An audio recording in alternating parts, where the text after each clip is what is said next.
സാധാരണഗതിയിൽ തീവ്ര മുസ്ലിം നിലപാട് സ്വീകരിക്കുന്ന ഹൈദരാബാദ് എംപിയും AIMIM പ്രസിഡന്റുമായ അസദുദ്ദീൻ ഒവൈസി ഇത്തവണ പാകിസ്ഥാനെതിരെ നിലപാട് കടുപ്പിച്ചു. പാകിസ്ഥാൻ ഭാരതത്തെക്കാൾ അരമണിക്കൂറല്ല അരനൂറ്റാണ്ട് പിന്നിലാണെന്ന് ഒവൈസി പറഞ്ഞു.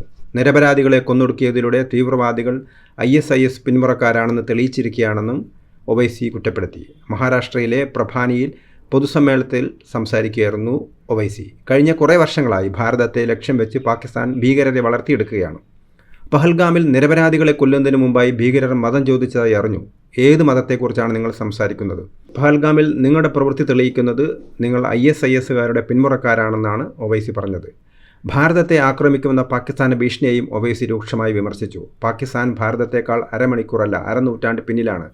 നിങ്ങളുടെ രാജ്യത്തിൻ്റെ മൊത്തം ബജറ്റ് ഞങ്ങളുടെ രാജ്യത്തിൻ്റെ സൈനിക ബജറ്റിനോളം വരില്ല. ആണവ ബോംബുണ്ടെന്ന് പാകിസ്ഥാൻ ആവർത്തിച്ചു പറയുന്നു. ഒന്ന് ഓർത്തോളൂ, ഒരു രാജ്യത്ത് അതിക്രമിച്ച് കടന്ന് അവിടുത്തെ നിരപരാധികളായ പൗരന്മാരെ കൊലപ്പെടുത്തിയാൽ ഒരു രാജ്യവും മൗനം പാലിക്കില്ല, ഒവൈസി പറഞ്ഞു. ചിലർ കശ്മീരികൾക്കെതിരായി സംസാരിക്കുന്നത് ശ്രദ്ധയിൽപ്പെട്ടു. കശ്മീർ നമുക്ക് എത്രത്തോളം വിലപ്പെട്ടതാണോ അത്രത്തോളം തന്നെ വിലപ്പെട്ടതാണ് കശ്മീരികളും, ഒവൈസി പറഞ്ഞു.